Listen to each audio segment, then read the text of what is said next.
আসছে মাসের 5 তারিখে বিশ্বকাপ বাছাইয়ের ম্যাচে ভেনেজুয়েলা বিপক্ষে খেলবে আর্জেন্টিনা। এই ম্যাচটাই হতে যাচ্ছে দেশটির মাটিতে ফুটবল জাদুকর লিওনেল মেসির শেষ ম্যাচ।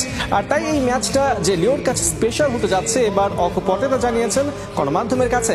ইএসপিএন কে এই ফুটবলার জানিয়েছেন এরপর আর্জেন্টিনায় কোনো ফ্রেন্ডলি ম্যাচ হবে কিনা সেই বিষয়টা তার কাছে পরিষ্কার না।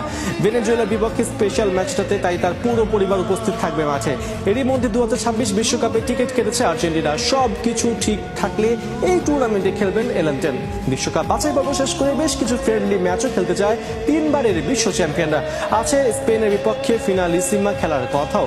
বিশ্বকাপ পরবর্তী ভাবনা নিয়ে যেহেতু এখনো খোলাখুলি কিছু বলেননি মেসি, তাই এই ফুটবল জাদুকরের বিদায় বেলা যে বেশি দূরে না তা ধরেই নেওয়া যায়।